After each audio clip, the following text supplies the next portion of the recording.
Ok, entonces la clase de hoy vamos a retomar esto que estamos viendo, eh, que vamos a ver los sitios. En particular quiero empezar a ver la puerta hacia topos, empezar con las cosas de topos. Entonces vamos a empezar a ver lo que son las gavillas en un sitio, y quiero enfocarme el día de hoy a explicar un sitio particular, que es el sitio de Zariski. Entonces asumo que ustedes no saben necesariamente de geometría algebraica, ¿verdad? No han estudiado geometría algebraica, o algunos de ustedes tienen estudiado geometría algebraica, no sé. Pero entonces, en todo caso, esto es un acercamiento interesante, espero que haya quedado bien. Entonces vamos a ver qué nos está pasando, ¿no? Ya que esto es lo que es. Entonces vamos a empezar con... Entonces, es como un recordatorio de lo que habíamos visto. Nosotros partíamos con una categoría, con una suficiente estructura, es decir, vamos a permitir que haya productos finitos en particular y pullbacks, es decir, productos fibrados. Entonces eso es, digamos, lo que me basta, ¿no? Que haya productos de pullbacks. Y entonces, geométricamente, esto lo podía entender como que quiero dotar o quiero ver a mi categoría como una topología, o lo equivalente como una topología, en donde los abiertos sean los objetos, ¿no? Y eso van a entenderse también como espacios, como los objetos, y los morfismos los podemos entender como funciones, ¿no? O proyecciones entre las funciones, o sea, depende del significado de lo que yo quiera entender, pero digamos que es análogo a las inclusiones también, ¿no? O a las proyecciones en algún sentido.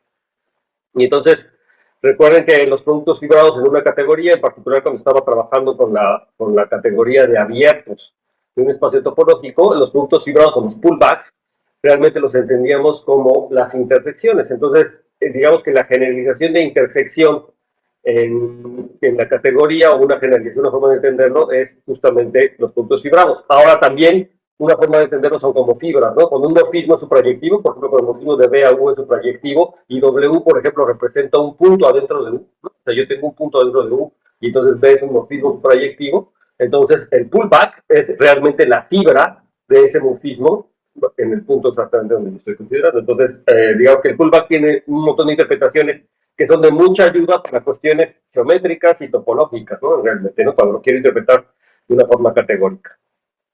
Entonces recuerden que habíamos definido lo que era una pretopología, que en algunos textos también le llaman directamente una topología de Grothendieck.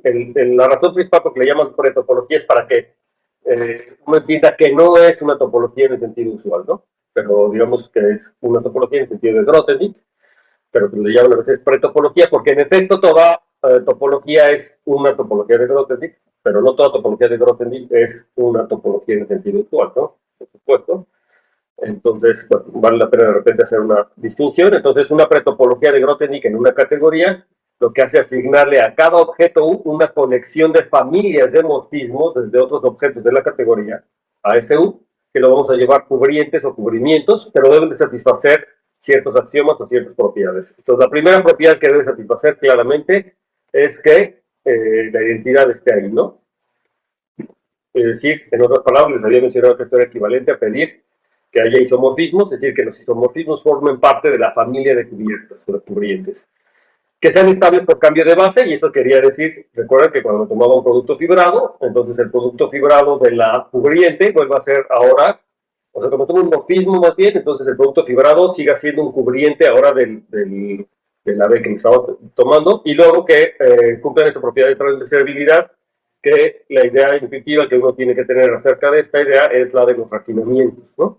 Entonces, más bien lo que está pasando es que si yo tengo un cubriente y tengo un refinamiento del cubriente, entonces ese refinamiento vuelve a ser un cubriente, ¿no? Vuelve a estar en la familia de cubrientes. Y entonces la idea es decir en el lenguaje categórico qué es lo que significa una pieza U, es decir, un abierto que es una componente de la cubierta, y digamos que esta cubierta, que es la que quiero que cubra a U, debería de tener toda la información de mi objeto U, ¿no? Así como en topología, yo tengo un espacio U y una cubierta, pues básicamente toda la información que me interesa de la cubierta, al menos toda la información local, la puedo yo dar a partir de esos abiertos U, pero justamente la teoría de gavillas lo que me permite, es que cuando yo tengo una gavilla, es que puedo recuperar también información global a partir de la información local, ¿no? Entonces eso es la idea, básicamente, ¿no? Entonces habíamos definido más concreto lo que era una criba, que era la definición de la topología de Grothendieck. Entonces una criba sobre U es un subconjunto ese de morfismos que llegan a U, pero que debe de cumplir una cierta condición de estabilidad, ¿no? Que sea estable por precomposición, ¿no? Entonces, les había dicho ayer que tenía yo la imagen de mi abierto como un nodo de una gráfica, donde llegan un montón de aristas o de aristas dirigidas hacia U que tienen que ver con los morfismos y pues se van conectando como una gráfica, ¿no? Porque es estable y tiene que satisfacer esta característica, ¿no? De estabilidad justamente, ¿no? Que si yo tengo un morfismo que llega a uno de los abiertos que llegan, a uno de los objetos que llegan a mi objeto U, entonces también esa flecha pertenece a la familia, ¿no? Y entonces tenemos algo así como un funtón, ¿verdad? Que a cada abierto U le asociamos un punto de U, que es el conjunto de todas las cribas, o de todas las CIEFs, las cribas, que son recubrientes, ¿no? Y que cubre y que satisface también estas propiedades, que la criba máxima recubre, ¿no? Que las cribas recubrientes son estables bajo cambio de base, que el recubrimiento es local, que tiene una propiedad de localidad, cosas que habíamos visto también en la clase de ayer, o en la clase pasada, si recuerdan, ¿no? Esta es la diferencia que tenemos entre una topología de Groth y una pretopología, pero básicamente son la misma cosa, o sea, es equivalente tener una categoría que sea un sitio, con la definición de cubiertas que vimos, o tener una categoría con una topología de Groth. Entonces, el ejemplo típico, ¿verdad?, de sitio, es el que, o los ejemplos típicos, mejor dicho, son los que provienen de espacios topológicos concretos. Es decir, si me tomo X un espacio topológico, entonces a ese espacio topológico, como ya hemos hecho muchas veces en este curso, le asociamos su categoría de abiertos, lo que a veces yo llamo top de X, pero que a veces también los autores le llaman O de X, que es su categoría de abiertos, es decir, los objetos son abiertos de X y los morfismos son simplemente las inclusiones. Y este es nuestro ejemplo modelo, que es el que realmente se generaliza, ¿verdad?, para la noción de sitios. Es el sitio modelo que siempre tenemos que tener en mente.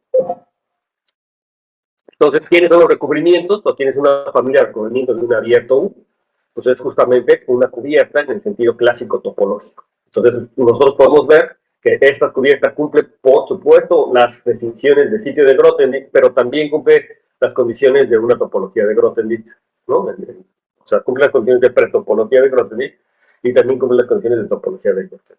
Entonces define una pretopología y por extensión una topología de Grothendieck con top en OX. Es inmediato verlo porque justamente la motivación se hizo y aquí tomar en cuenta que el producto fibrado es ni más ni menos de intersección y entonces son las características usuales de una cubierta de un espacio topológico y cómo se comporta con abiertos o con abiertos que cortan ese abierto U o subabiertos, ¿no?, que quedan adentro. Entonces, en el caso topológico clásico, un recubrimiento es literalmente un recubrimiento por abiertos y los axiomas de protopología, pretopología se reducen a igualdades de uniones e intersecciones de abiertos, como ustedes ya han podido verificar. Y este ejemplo debe verse como el modelo sobre el cual generalizamos a sitios no topológicos, es decir, aquí vamos a dar un montón de ejemplos y el día de hoy vamos a centrarnos también en el sitio de Zariski, que es el sitio que se utiliza en geometría algebraica, básicamente, pero hay otros sitios que también se utilizan en geometría algebraica, pero más con sabor aritmético, que es por ejemplo el sitio tal, o el sitio profinito, que es el sitio de las matemáticas condensadas, y como les había mencionado también en la clase pasada, están los sitios sobreconvergentes y los sitios rígidos y los sitios, etcétera, que dan nociones a un montón de matemáticas de diferentes tipos, pero claro, casi siempre, digamos, en el contexto de geometría aritmética y geometría algebraica, nada más porque la gente que ha hecho este tipo de cosas, pues es gente que hace geometría algebraica, geometría aritmética, pero eso no quiere decir que no se aplique a muchos de los contextos, ¿no? No sé, últimamente también lo hacen en topología algebraica y en álgebra homológica, por supuesto, que están todas con áreas relacionadas realmente, ¿no? Bueno, y con esto de las matemáticas condensadas, pues también se hacen análisis, ¿no? Realmente ese es el punto.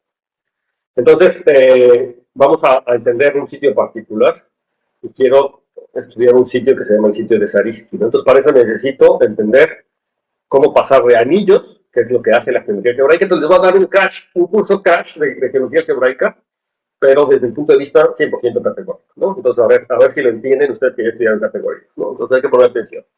Entonces, vamos a denotar por C-ring la categoría de anillos conmutativos con uno, ¿no? Entonces, va a ser mi categoría con la que voy a trabajar, con la que trabajamos en geometría algebraica, y entonces voy a definir la categoría de esquemas afines, ¿no?, formales, como la categoría opuesta a la categoría de anillos. Entonces, ¿qué es la categoría opuesta a la categoría de anillos? En principio, los objetos son como los mismos, lo defino así en términos abstractos, los objetos son como los mismos anillos, pero las flechas cambian de orden, ¿no? Hay una de las flechas. El punto es que entender así a la categoría opuesta realmente mata cierta riqueza de las estructuras. La realidad es que muchas veces yo tengo otra categoría que se construye de formas completamente distintas y luego nos damos cuenta que esa otra categoría es equivalente a la categoría opuesta, la categoría de anillos, o la categoría opuesta que yo esté considerando, no quiere decir la categoría de anillos. Yo tengo una categoría y por otro lado tengo otra categoría que construyo en principio en un contexto completamente diferente y de repente la gente se ha dado cuenta que hay pares de categorías donde una es isomorfa o equivalente a la opuesta de la otra, ¿no? Y así es como aparece, ¿no? Es lo interesante de esta dualidad realmente. Pero como ustedes no saben geometría algebraica, al menos yo estoy asumiendo que no sabemos geometría algebraica, entonces permítanme empezar con la definición de geometría algebraica o las cosas de geometría algebraica a través de la categoría opuesta a la categoría de anillos. Entonces yo puedo definir los esquemas afines, ni más ni menos la categoría de esquemas afines como la categoría opuesta a la categoría de anillos, cosa que entonces pues ya conocemos un montón de cosas, ¿no? Los esquemas afines, por definición, la categoría de esquemas afines es la categoría opuesta y entonces tengo muchas cosas, ¿no? Entonces, el funtor, ¿verdad? O el funtor de oposición, el que me asocia, ¿verdad? A cada anillo su opuesto, vamos a llamar el spec de R, ¿no? Entonces, a cada anillo de R le asociamos un objeto en su categoría opuesta que le vamos a llamar el spec de R, ¿no? Hasta ahorita es un objeto puramente formal. Entonces, ¿qué quiero hacer? Pues quiero entender ese objeto spec de R realmente como un objeto geométrico, porque se los vengo anunciando, este objeto es un objeto de la geometría, ¿ok?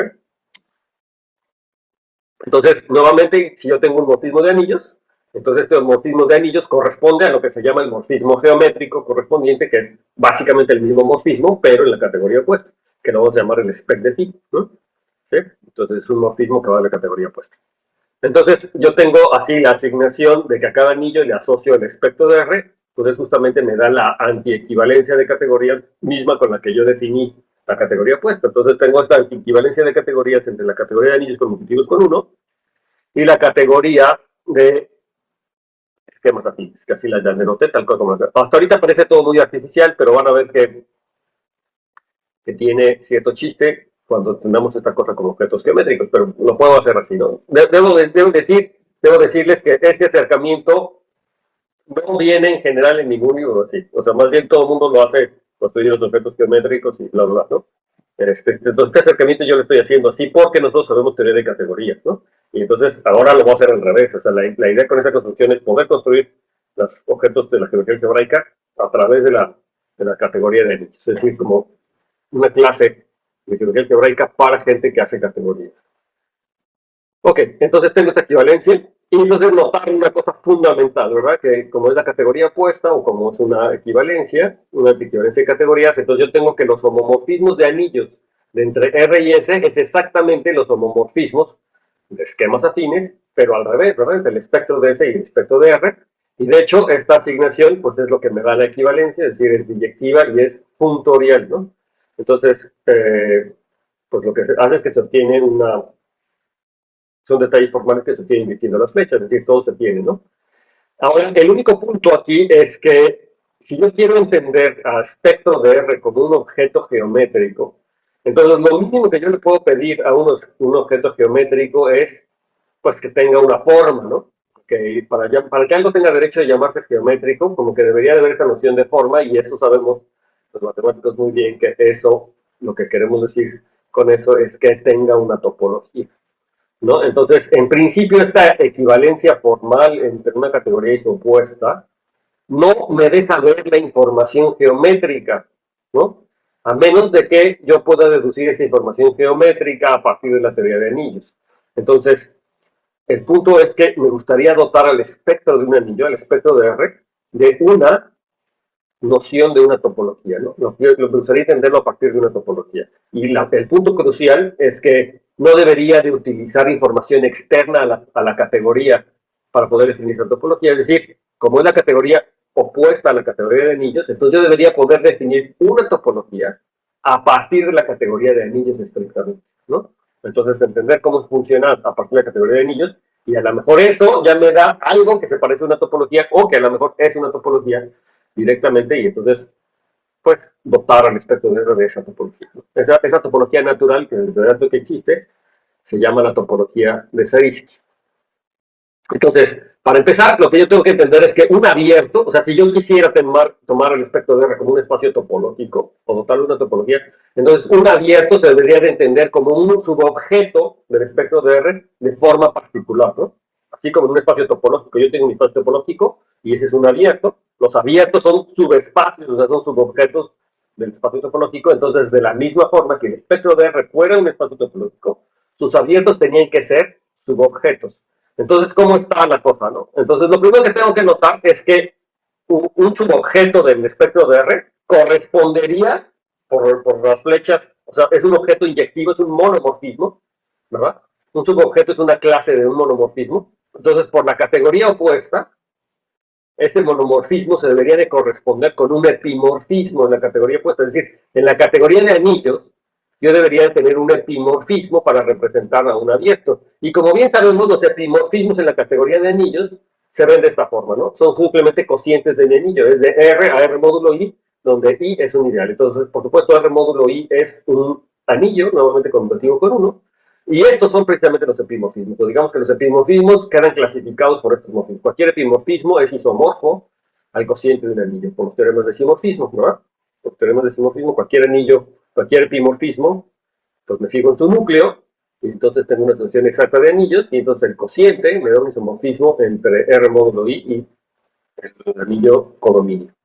Entonces, digamos que tengo los epimorfismos canónicos, estos epimorfismos canónicos quedan totalmente representados por el núcleo del epimorfismo, que es el ideal I, ¿no? Es decir, quedan representados por el cociente R módulo I, donde I es un ideal, ¿no?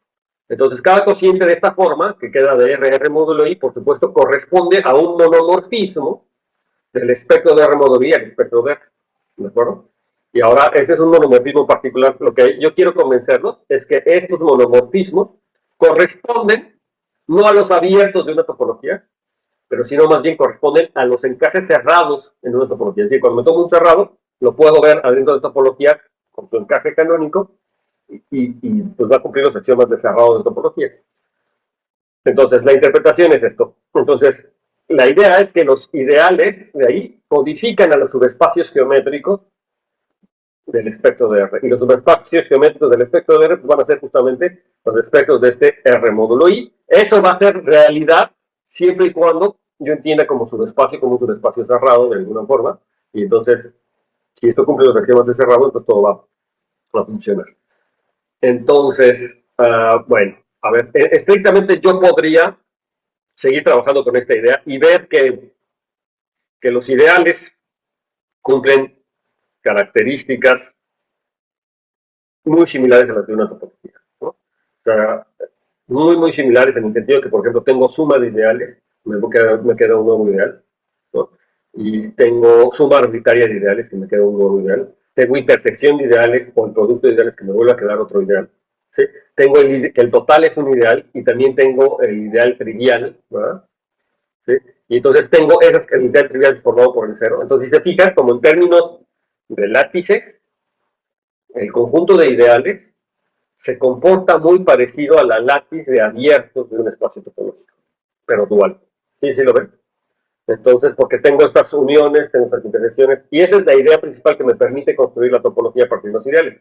Pero para no hacer la cosa tan abstracta, entonces déjenme definir conjuntistamente, porque esta es la forma en que conjuntistamente se hace la definición del espectro de un anillo.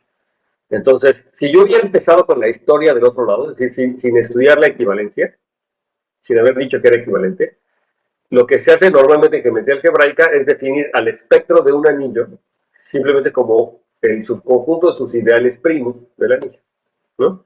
Y lo que se hace es que ver que esta cosa o este funtor de espectro, que se ve que es un funtor, primero se tiene que ver que es un funtor de la categoría de anillos de los espacios topológicos, como vamos a ver más adelante. Entonces, resulta ser el funtor que me da la equivalencia también, ¿no?, entre la categoría de anillos y la categoría de variedades afines.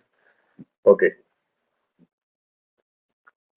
Entonces, aquí la idea es que los ideales primos deben de fungir como los puntos, ¿no?, en el mundo geométrico, ¿no? O sea, los puntos, que son en el espectro de R, que son los ideales primos, esos deberían de corresponder a los puntos. Y entonces, en el caso clásico de geometría algebraica, digamos, cuando ustedes estudian geometría algebraica en la licenciatura, este tipo de cosas se hacen en el mundo de las K-álgebras de tipo finito. Entonces, ¿qué es una K-álgebra de tipo finito? Pues justamente es una álgebra que tiene un morfismo proyectivo del álgebra de polinomios, o sea que es una álgebra de tipo finito en la categoría de objetos de tipo finito, ¿verdad? El álgebra libre es el álgebra de polinomios, es el álgebra libre en n elementos, y entonces un objeto de tipo finito es un objeto que es un cociente de una álgebra libre generado por finitamente generado, ¿no? O sea, generado con un conjunto finito. Entonces, en otras palabras, las álgebras de tipo finito son cocientes del anillo de polinomios, ¿no? Son cocientes del anillo de polinomios en un cierto número finito de variables. Y entonces, la pregunta es que si yo hago este análisis del espectro, como estoy poniendo en esta diapositiva, para estas álgebras de tipo finito, en particular para esta álgebra de polinomios, cuando me tomo álgebra de polinomios, la pregunta es quiénes son los ideales primos. Entonces, porque los ideales primos van a fungir como los puntos, ¿verdad? En mi variedad. Y la cosa es que, en efecto, los ideales primos, si yo asumo que mi campo K es algebraicamente cerrado, entonces, ¿quién me dice cómo se ven los ideales primos de la línea de polinomios? Y mejor aún, a ver, vamos a empezar. ¿Quiénes serán los ideales maximales? Primero, con los maximales son ideales primos en particular. Entonces, la pregunta, ¿quiénes son los ideales maximales en la línea de polinomios en n variables? Y vamos a suponer que mi campo es algebraicamente cerrado, ¿no? Pues, ¿quiénes son los ideales maximales? ¿Saben o no? ¿Alguna vez han pensado en eso o lo han visto en algún lado? ¿Quiénes son los Son. ideales? Bueno, no sé, creo que alguien iba a hablar entonces. No, adelante, adelante. Pues, o sea, son ideales, digamos, generados por n polinomios, donde cada polinomio es de grado uno, o sea, digamos, es x1 menos algún elemento del campo, x2 menos algún elemento de un campo, y entonces ese es un ideal maximal. O sea, el generado por n polinomios de esta forma, ¿no? Exactamente. Entonces, los ideales maximales son generados por polinomios de la forma xy menos a, ¿verdad? Para alguna a, o digamos xy menos ai. ¿Sí? Digamos que eso equivale a tomarse como una eneada de valores en el campo, ¿no?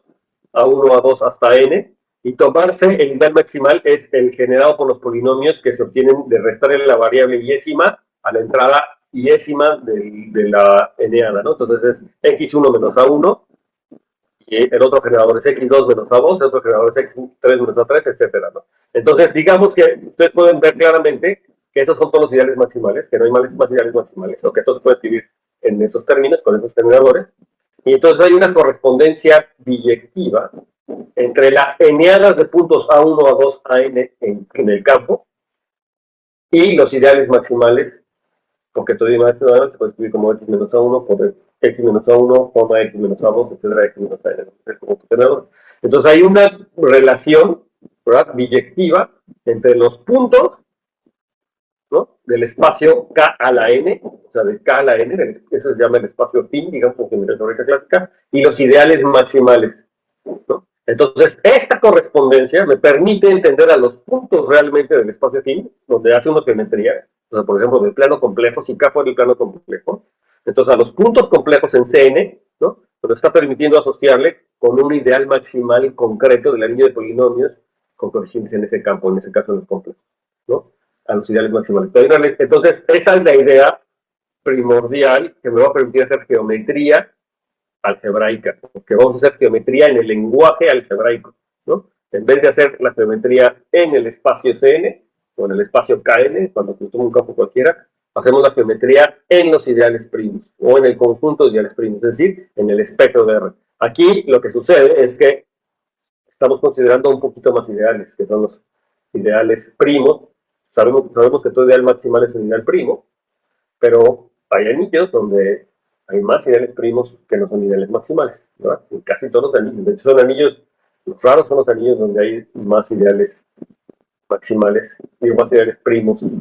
Digo, en caso raro es donde los únicos ideales primos son los maximales. Muy raro, ¿no? Casi nunca. Ni en los enteros sucede, ¿no? Hay algunos anillos que sí suceden, por supuesto. Ok. Entonces esa es la idea. Bien. Y entonces el objetivo es dotar al espectro de R una topología que refleje la estructura algebraica del anillo R, ¿no? Y entonces esto se hace de la siguiente manera. Entonces, para cada ideal I, vamos a definir B de I como el conjunto de ideales primos en el espectro de R, o sea, el conjunto de los ideales primos de R, de tal manera que I está dentro del ideal primo P. O sea, son todos los ideales primos de tal manera que I está dentro del ideal P. Eso se va a denotar por B de I. Y entonces, ¿cuáles son las propiedades formales? Porque, por ejemplo, si yo me tomo B del ideal 0, entonces B del ideal 0 es el conjunto de los ideales primos que contienen el 0, pero el ideal 0 está contenido en todos los ideales primos, entonces eso me da que es justamente el total del espectro de R. Y ahora me tomo una unidad. ¿Quién será B del ideal generado por una unidad? O sea, B de 1, aquí se denota B de 1, pero en realidad, ¿quién es el ideal generado por una unidad? O sea, por el 1, por ejemplo. ¿Quién es el ideal generado por una unidad? Todo el anillo. Todo el anillo, ¿no? Entonces la pregunta es, ¿quién es B de todo el anillo? ¿Quién es el conjunto de ideales primos que contienen a todo el anillo? Pues no se puede, ¿verdad? Solamente el vacío. O sea, no hay ideales primos que contienen a todo el anillo porque por definición, los ideales primos son propios, ¿no? ¿Sí? Pues por fin un ideal primo es propio. Esa es parte de la definición de ideal primo. ¿No? Un ideal primo es un ideal propio que cumple con la condición de primalidad de álgebra, que asumo que todos ustedes saben, por supuesto. Otra propiedad interesante de esta construcción es que si me tomo dos ideales I y J y me fijo quién es la unión de B de I unión B de J, es decir, quiénes son todos los ideales que contienen, ideales primos que contienen tanto I como J, es muy fácil que ustedes vean que es justamente el conjunto de todos los ideales primos que contienen a la intersección. O sea, B de I unión B de J, un elemento en B de I unión B de J es un ideal primo que contiene a I y que contiene a J. Entonces, como contiene I, contiene a J, contiene a la intersección, que es intersección J, y intersección J es nuevamente un ideal, ¿no? Es porque la intersección se comporta bien, ¿de acuerdo? Entonces, B contiene, y recíprocamente, si tengo un ideal primo que contiene a la intersección, entonces hay que ver que ese ideal primo contiene a I, y ese ideal primo contiene a J también.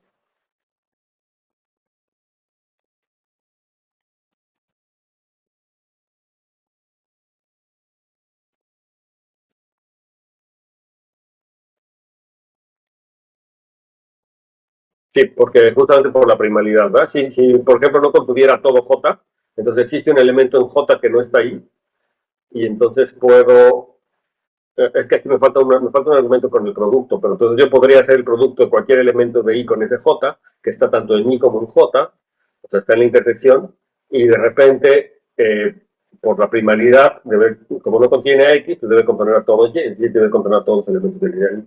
Digo, no lo puse aquí directamente, pero me entendieron.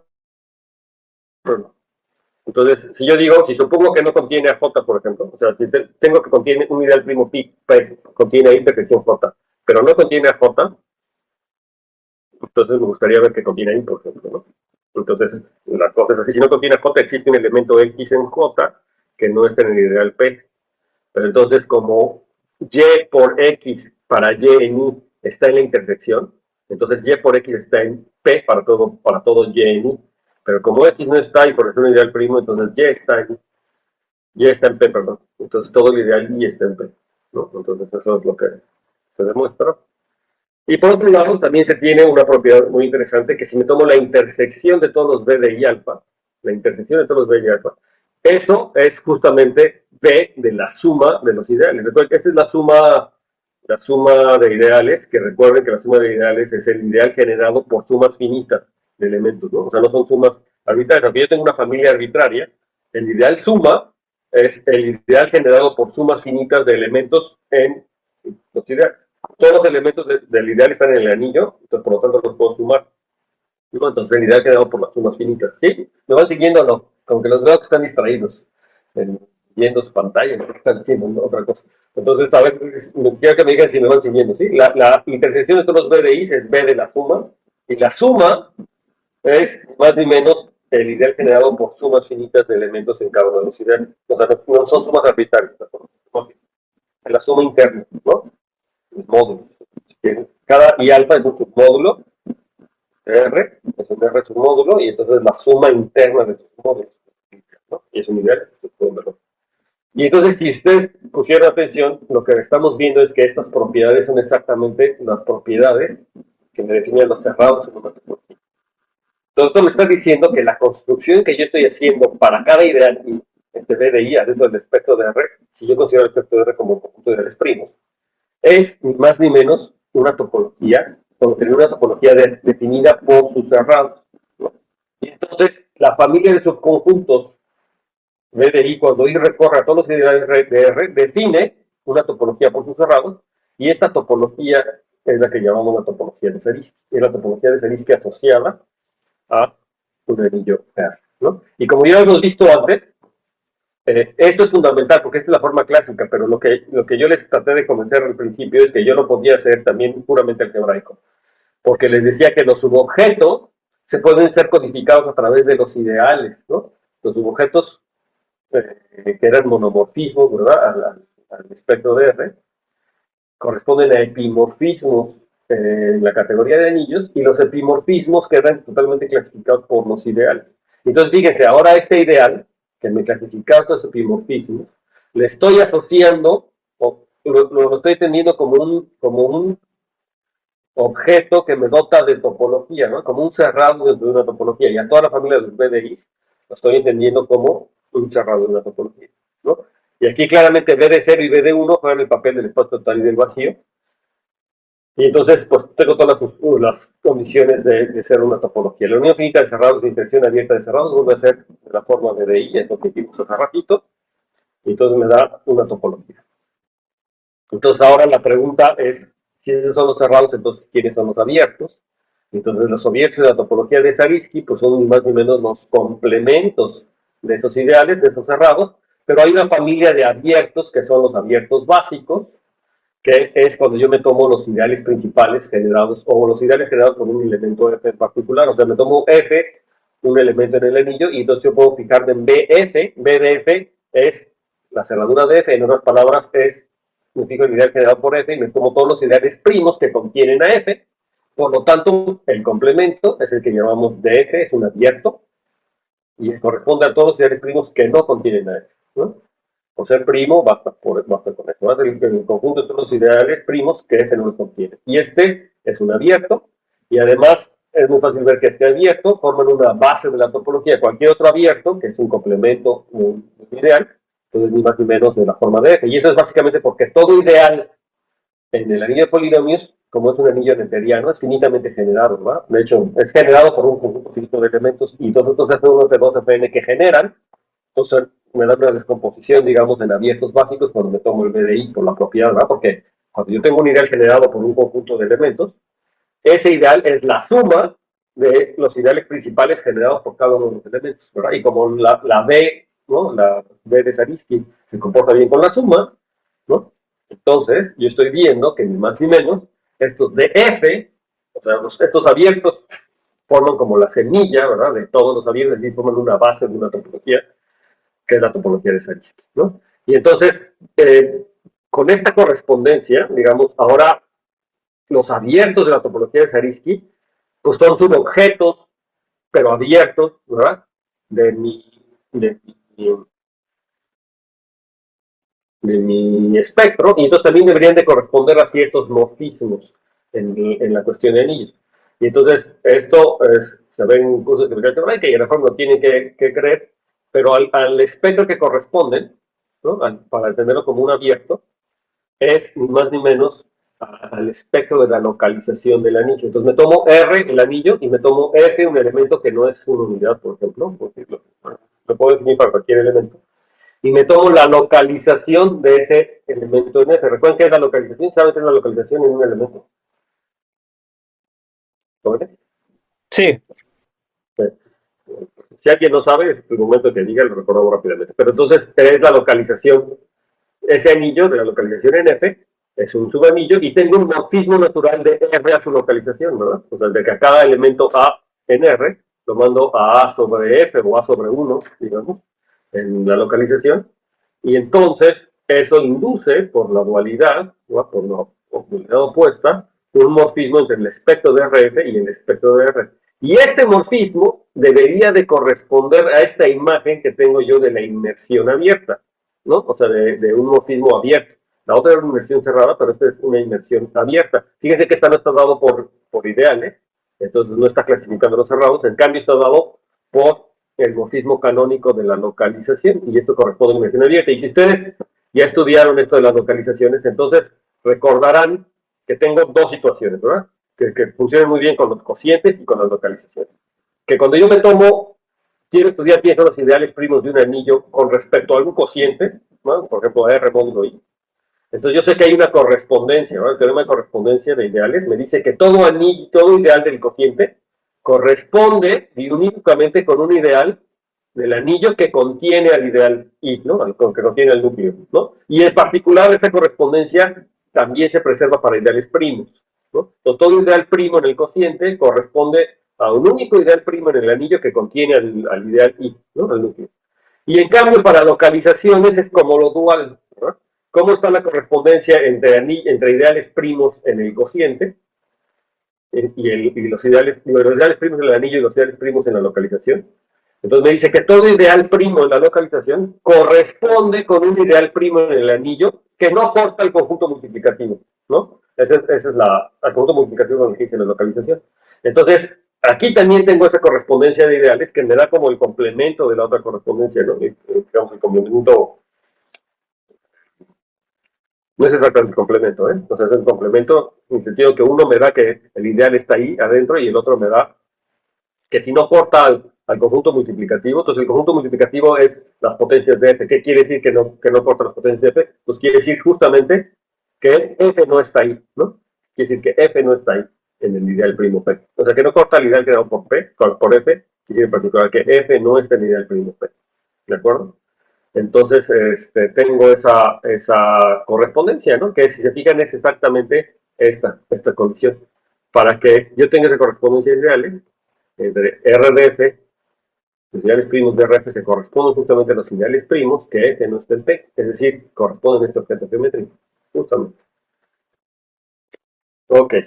Entonces este mapa es un monomorfismo de la categoría de espacios afines cuya imagen es precisamente el abierto de DF con esa definición. Entonces, fíjense, originalmente lo que yo les quería hacer era definirles la categoría afín a partir de ciertos monomorfismos que deberían funcionar como los abiertos y otros monomorfismos que deberían funcionar como los cerrados, ¿no? O sea, como ciertas inclusiones. Por un lado, decir los abiertos cerrados, ver que eran complementarios. Pero, se vuelve un poco contraintuitivo, pero entonces creo que de repente definirlo así ayuda a que vean que hay una geometría y que en efecto lo podría hacer así, ¿no?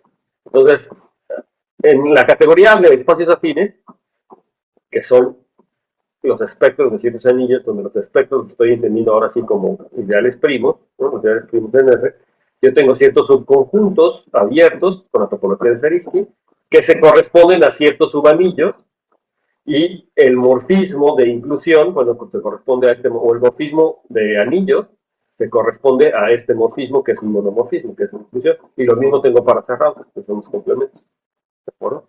Entonces, eso me hace pensar, o eso lo que quiero decir es que yo podría haber definido todo esto en términos puramente algebraicos, sin haber definido la topología primero, o es decir, sin haber definido el espectro de R como conjunto de ideales primos, simplemente haberlo definido como lo opuesto y haberle dado una topología tomándome como base las localizaciones de los anillos, ¿no? Y digamos en el espectro de localizaciones, ver que es un monomorfismo en la categoría fin, y entonces ver que ese monomorfismo, esos objetos, me determinan los axiomas de una topología, ¿no?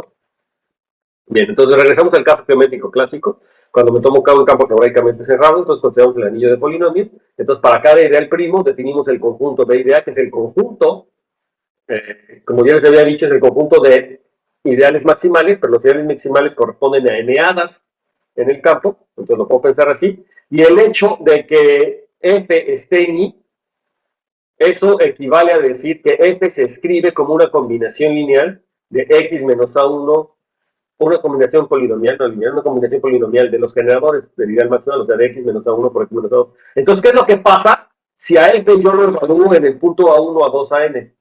Pues que se hace cero, precisamente. ¿Sí ven? O sea, si f lo puedo escribir, de hecho debería tener mi iPad, perdón, como llegué tarde no puedo ponerlo ahorita, me voy a tardar.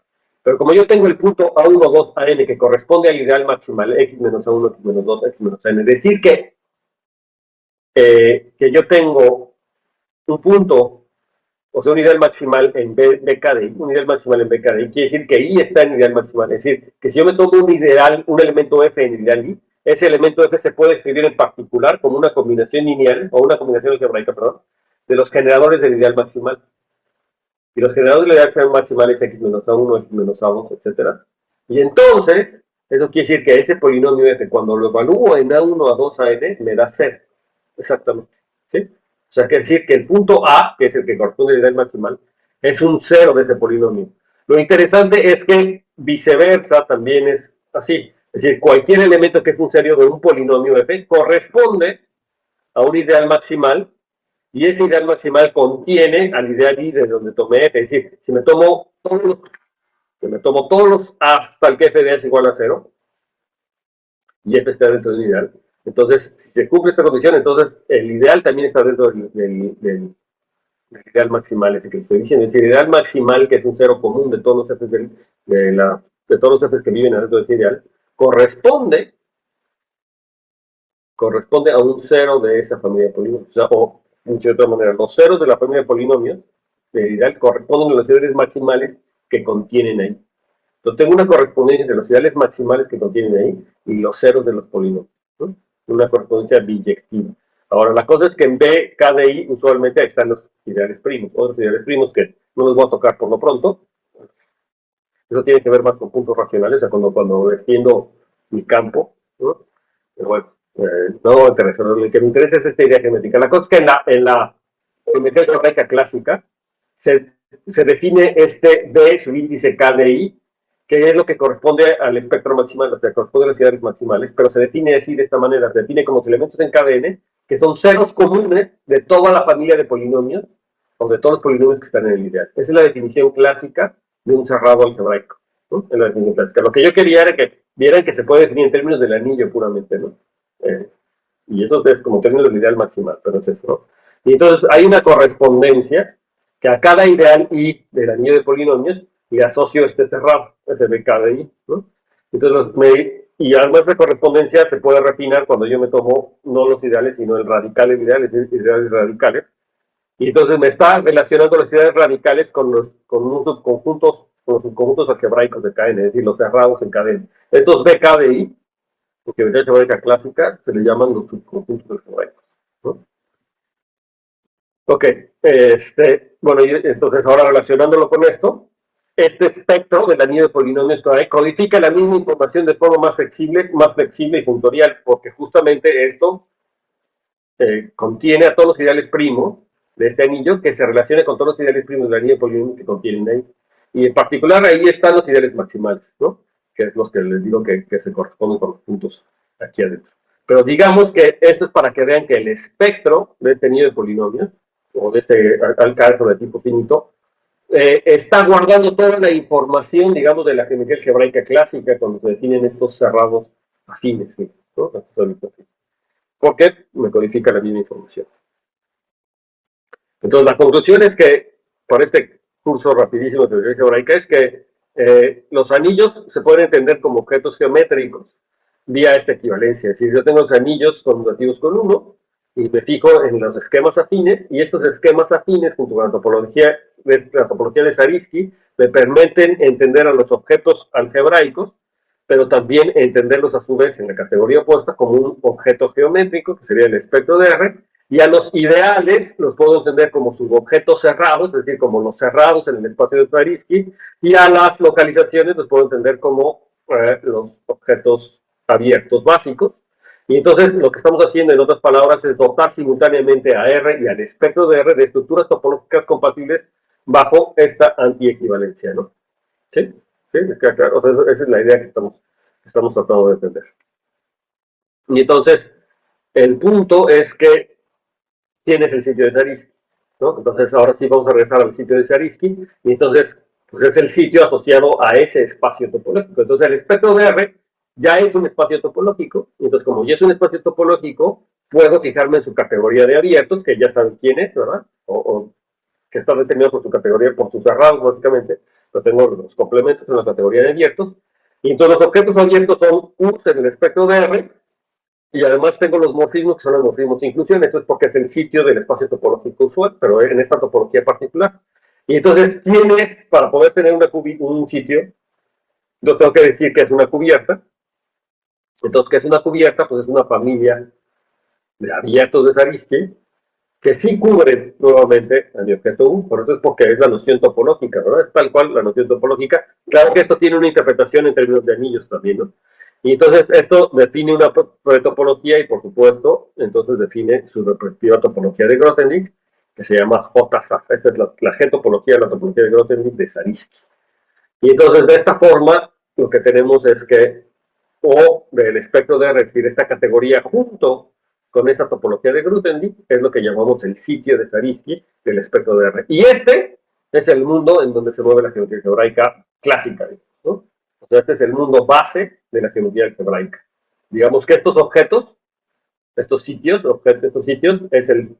los objetos que me permiten construir esquemas más generales. ¿Qué es un esquema más general? Es el pegado de estos sitios, ¿no? Es un pegado de estos sitios, pegados de estos espacios topológicos que me construyen objetos más generales, así como en geometría diferencial, por ejemplo, una variedad diferenciable, es un espacio topológico con un atlas, ¿verdad? Con parches, que cada parche se ve como Rn, ¿no? O como algún Rn con sus funciones diferenciables. Aquí también los esquemas en geometría algebraica es un espacio topológico, si quieren un topos, o un sitio, si quieren un sitio más grande, donde localmente se ve como sitios afines como estos, con la topología de Zariski, es decir, como espectros de un anillo con su topología, ¿no? Con su topología de Zariski. Localmente se ve. Entonces, estas partecitas por eso se llaman cartas afines, por eso se llaman esquemas afines, porque funcionan como en geometría diferencial, funciona RN, como sus cartas afines. Estas se llaman las cartas afines en geometría algebraica, son los cachitos que me cubren a estos objetos más generales en geometría algebraica que se llaman variedades algebraicas o esquemas, ¿no? Desde el punto de vista de Grotten. Son los objetos geométricos. Ok.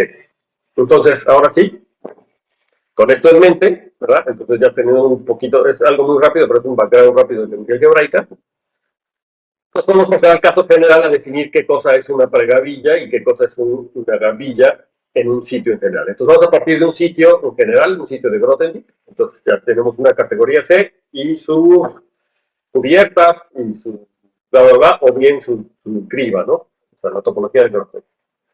Entonces, un prefuntor de conjuntos, o una pregavilla, en general se le llama también pregavilla, es un funtor contravariante que va de la categoría C opuesto a la categoría conjuntos. Eso simplemente es una pregavilla. Si se fijan, la definición de pregavilla es una definición completamente categórica, ni siquiera necesito la topología de Grothendieck, no necesito nada de saber qué es un sitio, esto lo puedo hacer para cualquier categoría. Es un funtor contravariante, ¿no? Entonces, ¿qué es lo que está haciendo en términos del sitio? O sea, en términos, si yo interpreto los objetos del sitio como abiertos, es que para cada abierto en ese sitio me está asignando un conjunto, ¿no? Para cada abierto está asignando un conjunto que le vamos a llamar las secciones de U, que lo puedo pensar como le estoy asociando a cada U una familia de funciones, ¿no? De funciones, pero no funciones arbitrarias, sino funciones en algún sentido, ¿no? Entonces, las funciones que van de U al campo, ¿no? Las variedades diferenciables, a cada abierto la variedad diferenciable le puedo asociar las funciones diferenciales que van a los reales, ¿no? En una variedad compleja, a cada abierto le puedo asociar las funciones holomorfas a los números complejos, ¿de acuerdo? En cada variedad algebraica, a cada abierto le puedo asociar las funciones algebraicas, o sea, las funciones polinomiales que van a dar al campo, ¿no? Y etcétera. Hay muchos ejemplos de ese tipo, ¿sí? Entonces, eso es lo que debo pensar. Es un funtor contravariante. Eso es lo único que está pasando. No estamos haciendo nada. Y bueno, como funtor contravariante, pues lo que tenemos es que para cada morfismo de grado U tengo un morfismo contravariante y ese morfismo de f de U a f de B es lo que se llama la restricción o la restricción de sección, ¿no? Tengo un abierto y una función definiendo un abierto más grande la puedo restringir al abierto más chico, ¿no? Cuando estoy pensando en funciones. Pero entonces es la idea general. Entonces, en general, cuando tengo una pregavilla, al morfismo inducido de la pregavilla se le llama la restricción, ¿no? De secciones. Ok. Entonces, para que yo tenga un prefuntor o una pregavilla, para que esa pregavilla sea una gavilla, entonces debe de cumplir ciertos axiomas que ya involucran, ahora sí, a la topología de Grothendieck o al sitio. Entonces, son varios axiomas que conviene separarlos. Entonces, lo primero, valga la redundancia, se llama el axioma de separación, o decir que es una pregavilla separada, o separado, un presuntor separado, la pregavilla separada. Si para cada cubierta o cada recubrimiento en el sitio, ¿no? Y me tomo dos secciones S y T en FDU, recordar que la categoría set es una categoría de conjuntos, entonces aquí lo puedo definir estrictamente en términos de conjuntos, pero lo podría definir en términos categóricos, como vamos a ver más adelante. Entonces, si me tomo dos secciones S y T en FDU, la pregunta es que si, eh, si yo tengo que F de F y de S, o sea que la restricción de S a cada abierto de la cubierta es igual a la restricción de T a cada abierto de la cubierta, es lo que me está diciendo la parte de izquierda. Eso implica que de hecho las secciones eran iguales, ¿no? Entonces yo tengo una cubierta, tengo dos secciones en U y tengo la cubierta, entonces restringo esas dos secciones S y T a cada uno de los abiertos de la cubierta, eso es F de T y de S y F de I de T, lo restringo. Y si son iguales en la cubierta, eso quiere decir que eran iguales, ¿no? Al principio. Si se fijan, eso me está diciendo una propiedad importante de inyectividad o una propiedad importante de la ecualización en ciertos puntos. Y además vamos a decir si es gavilla, si además cumple esta propiedad de pegado, que se llama la propiedad de pegado, que debía pues ser la primera dije que era separado, porque separaban las secciones. También la segunda se llama la propiedad de pegado.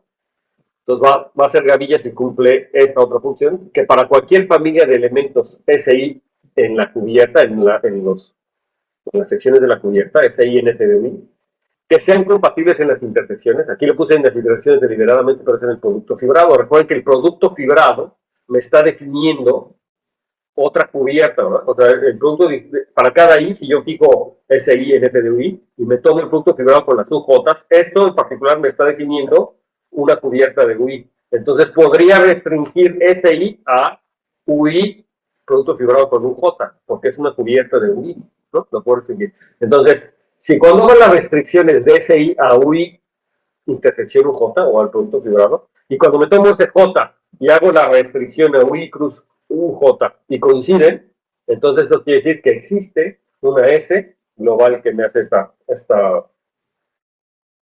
que las pega, ¿verdad? Todas las secciones. Entonces lo repito, me estoy tomando para cada elemento de la cubierta UI una sección SI en la cubierta, ¿no?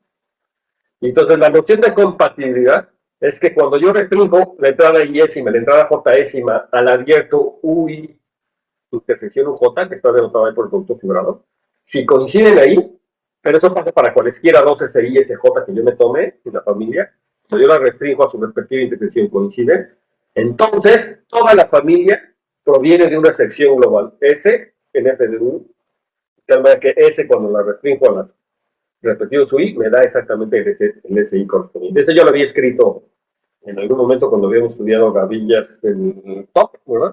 En top lo había escrito completamente, ¿no? Entonces, la compatibilidad explícita pues queda determinada así en términos categóricos.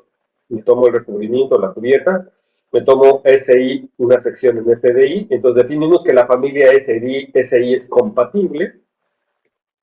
Si para todo par IJ en el producto y el producto fibrado, que se mete dentro de este diagrama, entonces yo tengo SI aquí, una sección aquí, SJ una sección aquí. Entonces, cuando yo hago el producto fibrado y me voy a las respectivas restricciones que ambas caen aquí en el producto fibrado y ahí son iguales, entonces,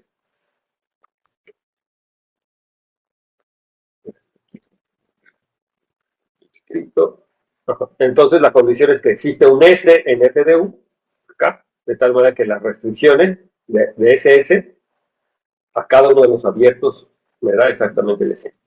¿Sí? Esa es la condición de pegado global que Estados Unidos. Es la idea que les expliqué ahorita temáticamente, ¿no? Es lo que pasa como las funciones holomorfas, ¿no? ¿Sí? ¿Sí?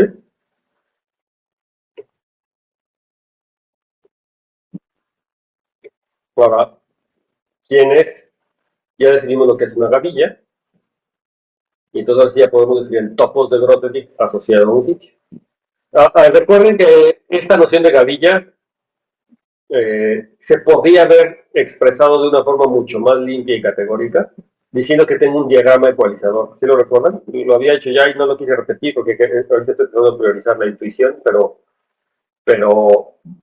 tienen que recordar que cuando vimos gavillas en topos, digo, en topos aristio, cuando lo habías definido los abiertos, pero no en topos de los abiertos de un gavilla. Lo había visto como un diagrama ecualizador, si lo recuerdan, ¿no? O no, no sé si lo recuerdan, pero revísenlo. De hecho, la gavilla era una pregavilla, o sea, un prefuntor, que además satisfacía que para cada cubierta, el diagrama correspondiente a la cubierta era un diagrama ecualizador. Y esto me gustaría escribirlo, pero no, creo que no puedo conectar el iPad y no quiero perder mucho más tiempo. Entonces, esto se puede expresar en términos de un diagrama ecualizador, la condición de que para cada cubierta tenga que sea separada y que sea y que tenga toda la condición de pegado, de pegado, digamos, ¿no? Es equivalente a decir que cierto diagrama es un diagrama ecualizador. Espero que lo recuerden. Bueno, entonces, eso es algo muy importante, porque es una forma más limpia de decirlo. Ok, entonces ya tengo la noción de gavilla. Entonces, ¿qué es el topo asociado al sitio? ¿No?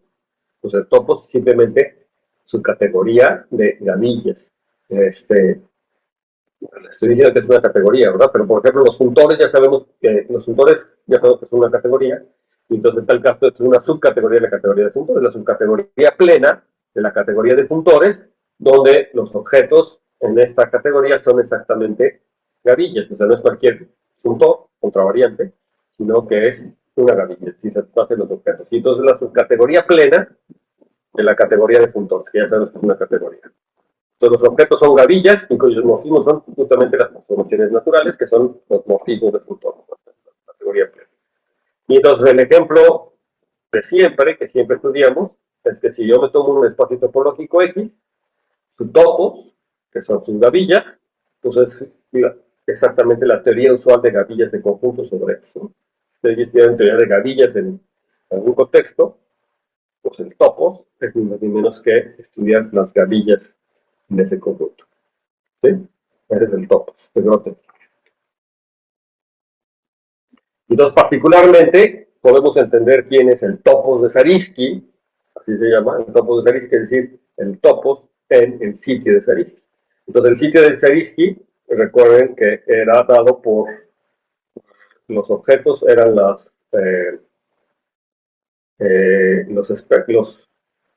categoría de abiertos, ¿no? El espectro de R, con su topología de Grothendieck, ¿no? Es el topos. Entonces, una gavilla F asigna a una cubierta o a un abierto U del espectro de R un conjunto F de U, y a cada inclusión de A U un morfismo restricción de F U a F de B, que es la noción de gavilla, satisfaciendo las condiciones de separación y pegado respecto a los cubiertos abiertos de la topología de Zariski, tal igual como habíamos visto, ¿no? Entonces, el topos de Zariski, que es la teoría de gavillas del espectro de R con la topología de Zariski, pues es lo que llamamos el topos de Zariski asociado al espectro de R, ¿no? Y entonces aquí en este topos tenemos una gavilla importante que se llama la gavilla estructural. Y fíjense que las gavillas hasta ahora las habíamos definido a la categoría de conjuntos, pero pues, si yo cambio la categoría de llegada a la categoría de conjuntos, pues esas eran gavillas de conjuntos, pero puedo cambiar la categoría de llegada y también definir lo que es una pregavilla con valores en cualquier otra categoría, en particular la categoría de anillos conmutativos, ¿sí? Y entonces sería una pregavilla de anillos conmutativos, puede ver de grupos, de módulos, de lo que sea. Y pues la condición de gavilla va a ser la misma, ¿no? Que es que haya un diagrama ecualizador para cada cubierta. Esa es la misma situación. Entonces, en particular, cuando me tomo gavillas de anillos, entonces hay una gavilla particular que se llama la gavilla estructural, que cae dentro de la categoría de anillos, ¿no? Entonces, una gavilla va a ser un todo contravariante de la categoría de abiertos del espectro de la categoría de anillos, que justamente lo que va a hacer es que para los abiertos básicos, le va a asociar justamente la localización, o sea, el anillo correspondiente, ¿no? RF. Y en general, si me tomo un abierto en respecto de R, entonces el espectro R de U se obtiene pegando las localizaciones en una cubierta de abiertos básicos. O sea, me tomo los abiertos básicos y esos abiertos básicos los voy a poder pegar. O sea, el objeto del anillo correspondiente es el RDFI. Y entonces esa red de RDFI yo la voy a poder pegar, es decir, voy a poder calcular un límite, ¿no? Categórico. Ya se decir pegarlos, es como una unión con una cierta noción de compatibilidad. Y entonces va a poder un colímite, ¿verdad? Es una cierta unión con un colímite, es una unión con unos objetos de compatibilidad. Y entonces voy a poder construir ese anillo que resulta de ese colímite, de esta red que me están definiendo los RTTs, ¿no? Tengo un retículo, una red, y voy a poder buscar en el colímite, y ese colímite me va a definir el anillo justamente, ¿no? Eso es como lo quería hacer en realidad, pero no hay tiempo. Entonces, con esta definición, el espectro, o la definición de este anillo, es una gavilla de anillos que es el sitio Zariski, y se llama, esta gavilla, pues se llama la gavilla estructural, ¿no? Se llama la gavilla estructural. Hay que verificar, por supuesto, que satisface los axiomas de gavilla. Entonces, forma usual también en la que esto se define es que lo que estamos definiendo es que el espectro de R en realidad se define como un par y se define como el espacio topológico espectro de R con la topología de Zariski que habíamos dado, junto con una gavilla de anillos, y por eso se llama esquema anillado, por eso se llama espacio anillado. Es un espacio anillado porque es un par, un espacio anillado es un par de un espacio topológico, junto con una gavilla de anillos en su sitio correspondiente o sus objetos, ¿no? Su topología.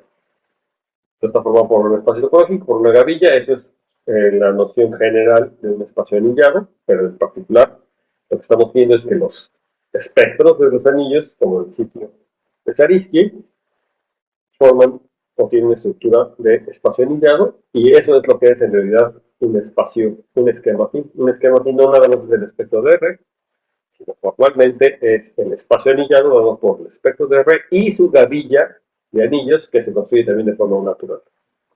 Y entonces lo que les decía es que los esquemas en general se obtienen pegando esquemas afines, y la importancia, como ya les he dicho muchas veces, es que el sitio de Zariski y sus topos de gavillas son el escenario natural para la geometría teórica moderna. Cabe mencionar que no es así como surgió. Esto es una evolución, por supuesto, de la geometría algebraica. La geometría algebraica nació como estudiando ceros de familias de polinomios, pero la geometría algebraica moderna o actual realmente lo que hace es estudiar como base este sitio de Zariski, ¿no? O sea, este topos, este sitio de Zariski y su topos asociado, y muchos otros topos que puedo definir sobre este sitio, por ejemplo, de cosas centrales, etc., ¿no? Entonces, en resumen, para terminar esta clase, lo que vimos es la noción de sitio y la noción de topología de Grothendieck, lo que es una pretopología, lo que son las cribas, vimos el sitio topológico de un espacio X, que interpretamos los anillos conmutativos como esquemas afines, o por el revés, los esquemas afines, vimos la equivalencia, o la mencionamos al menos en términos muy generales, la equivalencia de anillos congruentes con uno y esquemas afines, y vimos cómo los ideales del anillo pues se corresponden a ciertos subobjetos, que son los objetos cerrados del espectro de R, y además construimos la topología fijándome en ciertos abiertos básicos, y el sitio de Zariski, ¿no? Entonces definimos las gavillas, como las gavillas en este sitio, en el sitio de Zariski, y vimos principalmente quién era el espectro de R, ¿no? Entonces, ¿cómo vamos de tiempo? Bien, bien, perfecto. Entonces, eso es importante, pero lo más importante para este curso es no el sitio de Zariski, que es básico, porque el sitio de Zariski aparece en muchos lados y por eso les traté de dedicar cierto tiempo, pero en realidad el sitio que nos interesa más es el sitio profinito, ¿no? Entonces, en este curso ya hemos visto varias cosas como los límites, los puntos fibrados, todas las características topológicas, las características de categorías algebraicas que se necesita para definir un sitio, pero también estudiamos estas partes de la topología que son importantes, los espacios de Stone y los espacios profinitos, que es muy importante. Vimos lo que era una topología compactamente generada y débilmente Hausdorff, que entendimos para la importancia de esos espacios, y los sitios y topos de Grothendieck, todo esto como una base para entender sitios más generales que interesan a las matemáticas usadas, como son justamente el sitio profinito. Entonces, en el curso de Matemáticas Condensadas 2, vamos a centrarnos más, o a empezar con esta parte del sitio profinito, que ya tenemos todas las bases para definir el sitio profinito. Entonces, ya tenemos la categoría de espacios profinitos. Hay que entender quién es el sitio profinito, ¿no? O sea, es decir, quién es la topología de Grothendieck y por qué esa topología de Grothendieck es importante. Entonces vamos a estudiar además la categoría de topos o el topos de conjuntos condensados, y ya se los adelanto, ya lo podemos entender. Los conjuntos condensados o las matemáticas condensadas es el topos en la categoría de sitios profinitos con su topología de Grothendieck específica. Y ¿Qué es lo que tiene que ver todo lo que desarrollamos aquí? En particular estos espacios compactamente generados débilmente Hausdorff, que eso tiene que ver con lo que ya les había dicho, unas cosas que llaman espacios líquidos y espacios, espacios líquidos y sólidos se llama. Y entonces la idea es empezar a hacer geometría, la geometría que no se puede hacer en los grupos topológicos, en los anillos topológicos o en ese tipo de cosas, ¿no? Geometría en estos espacios condensados y en particular estudiar ciertas teorías de cohomología. Y una cosa que a mí particularmente me interesa es hacer dinámica en estos espacios condensados. Justo mi investigación ahora, en la que yo hago ahora, hago dinámica aritmética, que es como hacer dinámica en variedades algebraicas aritméticas o cosas que provienen de la geometría aritmética. Y actualmente estoy trabajando en dinámica en matemáticas condensadas, ¿no? Dinámica en matemáticas condensadas. Entonces, dinámica discreta, pero también puede ser dinámica en particular. Entonces, es una cosa súper interesante. Y entonces, posiblemente para el tercer curso de esta sesión, además estudiaremos un poco de dinámica aritmética en matemáticas condensadas. Pero el siguiente curso, pues es entender ya de lleno la matemática condensada de Clausen y Scholze, que en particular vamos a iniciar, cuando entremos en estas matemáticas condensadas, con el punto de vista de analítico, ¿no? Es decir, vamos a hacer matemáticas condensadas de variedades analíticas, ¿no? O sea, como variedades complejas, las vamos a condensificar, las vamos a estudiar en espacio condensado y desarrollar toda la teoría ahí. ¿Por qué? Porque es más intuitiva, porque tenemos al menos la referencia de las variedades complejas, ¿no? La geometría compleja y lo podemos condensar y entonces entender todo ahí.